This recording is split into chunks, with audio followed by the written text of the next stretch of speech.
What up, people? It's Nickopz here, and today we're going to be talking about the truth about Devora.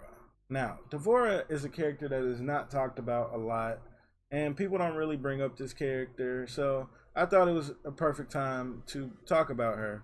She doesn't really get a lot of screen time anywhere, to be honest. But we're going to be talking about the truth about Devora and everything, where she's at on the tier list, in my opinion, how she plays and everything, and we're going to be going by each variation. Now, let me make this clear right away. I think that Devora is one of the worst characters in MK11. Now, before you say anything about that opinion, just hold up. Later on in the video, I'm going to be talking about why I say that specifically and why that can change. Now, Devora, she's a unique character. She's a setup character. There's not a lot of setup characters in this game. But I would say she's more unique because I've never seen a character that can do what she does. Now, I'm not talking about tools wise. I'm talking about how she is meant to be played. Now, naturally, I think that this character, in my opinion, is one of the worst in the game. But in the right hands, and if you can really take advantage of the fact of them not knowing the matchup, right now we're only talking about Buzz, the Buzz variation. If you can take advantage of the fact that they don't know the matchup, and this character's in the right hands of somebody with very good neutral and can play mind games with somebody, this character ends up looking like she's freaking up there, but she's really not. The amount of work that this character has to do to beat you is simply not worth playing her, and that's why she's one of the least played characters in the game. You have to do so much work. Like I said, we're talking about this variation for now, with this character, that it simply doesn't warrant playing her, and there's really no reason to go through that. Like, people already don't like playing setup characters at all. And matter of fact, let me say this also. Wait, I'm making sure I say this. I know this is gonna throw a lot of people off, but Devora is actually my favorite character to watch in this entire game. I do not like freaking setup characters, but I love watching them, and she's my favorite setup character to watch. I don't know what it is, I just freaking love watching this character. Like, her setups look so freaking cool. Somebody does it right, hit them with the overhead when this is all, when her ground move is all ready to go, and then she hits him with the overhead and gets to confirm. Where's the move at? The ticking time bug, or is it the, I can't remember which one it is.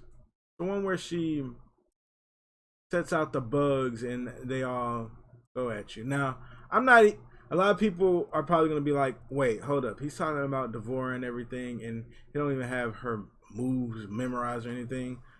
I don't play this character at all. Like I said, I really don't like playing setup characters, but I love watching them. But yeah, the thing about Devora is, you know, people can do so many cool things with this right here, and combine it with that, she has, you know, just cool things. That's why I like watching her. But back to talking about her. This character's tools, in my opinion, don't really play MK11. Like, if this was a mid, oh, it would be over. It would be freaking done. She's one of the best characters in the game. If this right here was a mid, that's all that it would take. But everything that she has, she's meant to keep you like at this range right here. Everything that she does hits from this range. Everything that she's supposed to use, really. That, like, she has a good jump in too. Everything hits from like around the same range. So she wants you like right here. And once she gets close, she can also play mind games with this right here. That move right there. But as you can see, with everything I'm doing with Devora, it's just like she barely does freaking damage. That's her problem in the Buzz variation, and why there's simply no reason to play her. Like, she's a setup character that doesn't get rewarded when she hits you with a setup.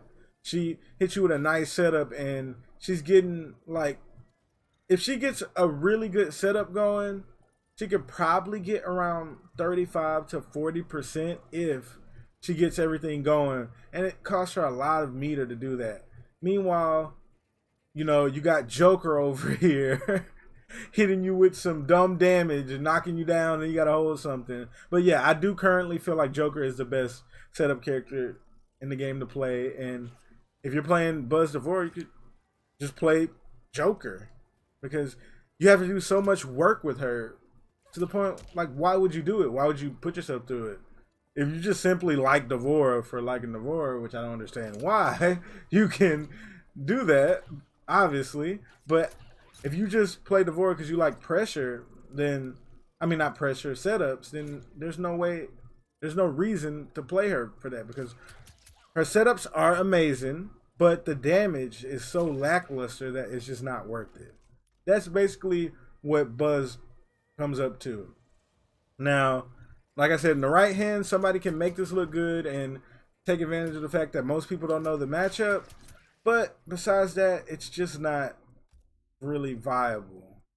You're not going to see a lot of people playing Buzz for a good reason. It's so, to sum up Buzz, too much work for too little. So yeah, the tools are there with Devora, but the damage isn't. Now, Arachnophobia. And we'll switch this one to Creepy Crawl, so we can just go ahead and switch over when we start talking about that one. Arachnophobia. Now, this one, I feel, is one of the more accessible ones, obviously. Like, the combos in this one are very easy to do. It's, you could say it's an anti-zoning variation, and obviously she can optimize more off of that. Like, she can get the touch with this right here, and then do this right here. Oh, that didn't hit. It's kind of a tight link, and I'm playing off of my second monitor right now, so I'm probably not gonna hit it. But that link right there is the optimal off of it. See if I can get it. There we go. But you get the idea, and a female freaking hitbox. With that combo right there, you're gonna be, you know, doing this. Oh, I think I got it right there. I'm waiting too long. But yeah, this variation is obviously where you get the damage at. It's where you take all that setup stuff, throw it out the window, and be like, okay, I just want the damage now. I'm tired of this. There we go. Got it right there. Playing on, and if y'all wondering what I'm talking about when I'm playing on my second monitor, I'm recording this through OBS, so there's like, you know, more frame delay when I'm doing the combo. That's why I'm dropping it so much. And it's still even a tight link at that. But yeah, this is the variation where she gets a restand and really good damage. Now, you look at that and go, well, okay, those sound like two good things. She gets damage and a restand, but really not that, it's really not that amazing in my opinion, because if we look at the restand, let's just do a simple combo. All right. See, now, even though it puts you at a range where Devora wants to be, he does this right here. She then proceeds not to get that much off of the range where she wants you to be. Now that I mentioned that, the range that she wants you to be, it's more in the other variation. So scratch that. Completely take that away. Now, let me be more clear. When she restands you, in this variation, she wants to be close. She doesn't want to be really far away from you. Because in this variation, she wants to get the hit confirm and the damage. She's not trying to poke at you, hit you with setups like the other variation. So when she's hitting you from a certain range, like over here, and then she gets in and gets her damage, she wants to be close. And she really has nothing to scare you after she does this restand. If we look at this restand right here,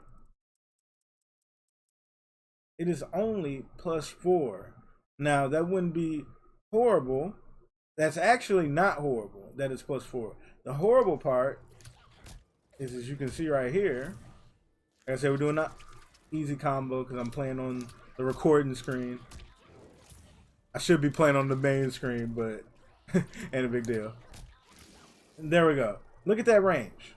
You know how much somebody can mash within that range? Backdash, freaking hop.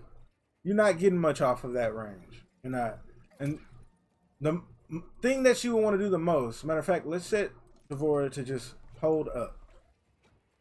So let's just say this puts you at the same range if you do that.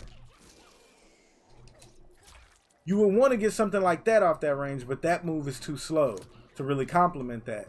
Since she's only +4, and this move is relatively slow, it turns it into a 15 frame move. So yeah, you got plenty of time to do something off of that.